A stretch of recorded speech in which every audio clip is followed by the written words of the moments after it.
The film begins with a terrifying scene. We see a young girl walking into a police station, carrying the severed head of a woman named Radha. The police officers are shocked, and from there, the story moves into a flashback. In the flashback, we see a forensic team preparing the body of a man named Tirupati. However, no one from his village comes to claim his body. Finally, his brother arrives to perform the last rites, but the villagers refuse to let Tirupati's body receive liberation because he had committed horrific and disgusting acts while he was alive. The villagers believe that if they punish him, even after his death, it will serve as a warning to others so that no one dares to do such evil again. They decide to perform a ritual punishment called Samati Dand. Under this punishment, Tirupati's corpse is bathed in the blood of a black rooster. Then, all the villagers fill a small pouch with their dirty nails and other filth and bury it with his body so that his soul will never find peace and will always remain restless and tormented. Tirupati's family protests this cruel act, but no one listens to them. Eventually, his body is buried with the curse intact. That night, horrifying screams are heard coming from the burial site. Tirupati's spirit rises, screaming, "I will not spare anyone." Soon we see an Agori sage living in the mountains. The sage senses the awakening of a dark and evil spirit. He warns that evil has taken birth again and will destroy the entire village. But he also says that when evil is born, goodness also takes birth. God himself will descend in human form. Now the scene shifts. In the village, a wedding is taking place. The bride's lover is heartbroken because she is getting married to someone else. Drunk and angry,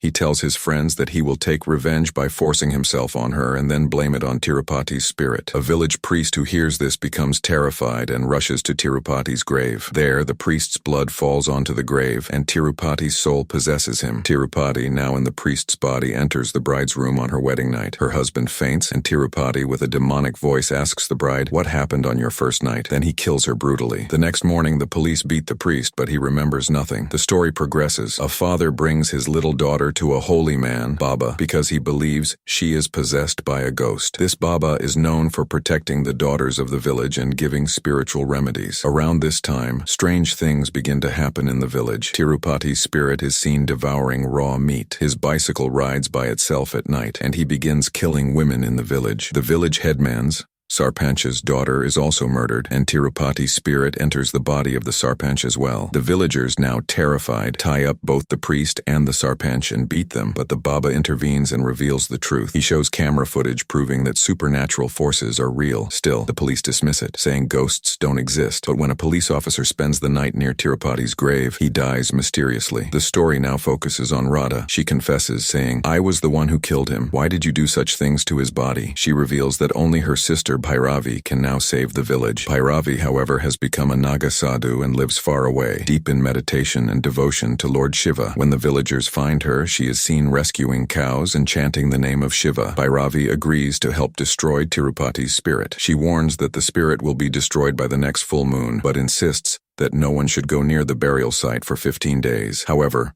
a news reporter disobeys her and flies a drone near the grave. Tirupati's spirit possesses the reporter's body and goes to confront Bhairavi. But a divine serpent god protects Bhairavi from harm. A fierce battle begins between Bhairavi and Tirupati. Tirupati gains control over the 5 elements: water, fire, air, earth, and sky, and traps the entire village inside a magical barrier so that no one can escape. Anyone who tries to leave is decapitated by invisible forces. The villagers panic in terror. Bhairavi begins chanting Shiva's sacred mantras. The village experiences a terrible drought. A small girl falls ill, and Bhairavi sends Radha to speak to Tirupati's spirit at the grave. Radha pleads, "Why are you doing all this? I loved you." But Tirupati becomes furious and beheads Radha, taking her severed head to the police station. The same scene we saw at the beginning of the film. Now all hope seems lost. The villagers start losing their sanity, and some even commit suicide. Bhairavi confronts Tirupati and says, "End this madness. What do you want?" Tirupati replies, "Marry me, and I will leave the village." Heartbroken, Bhairavi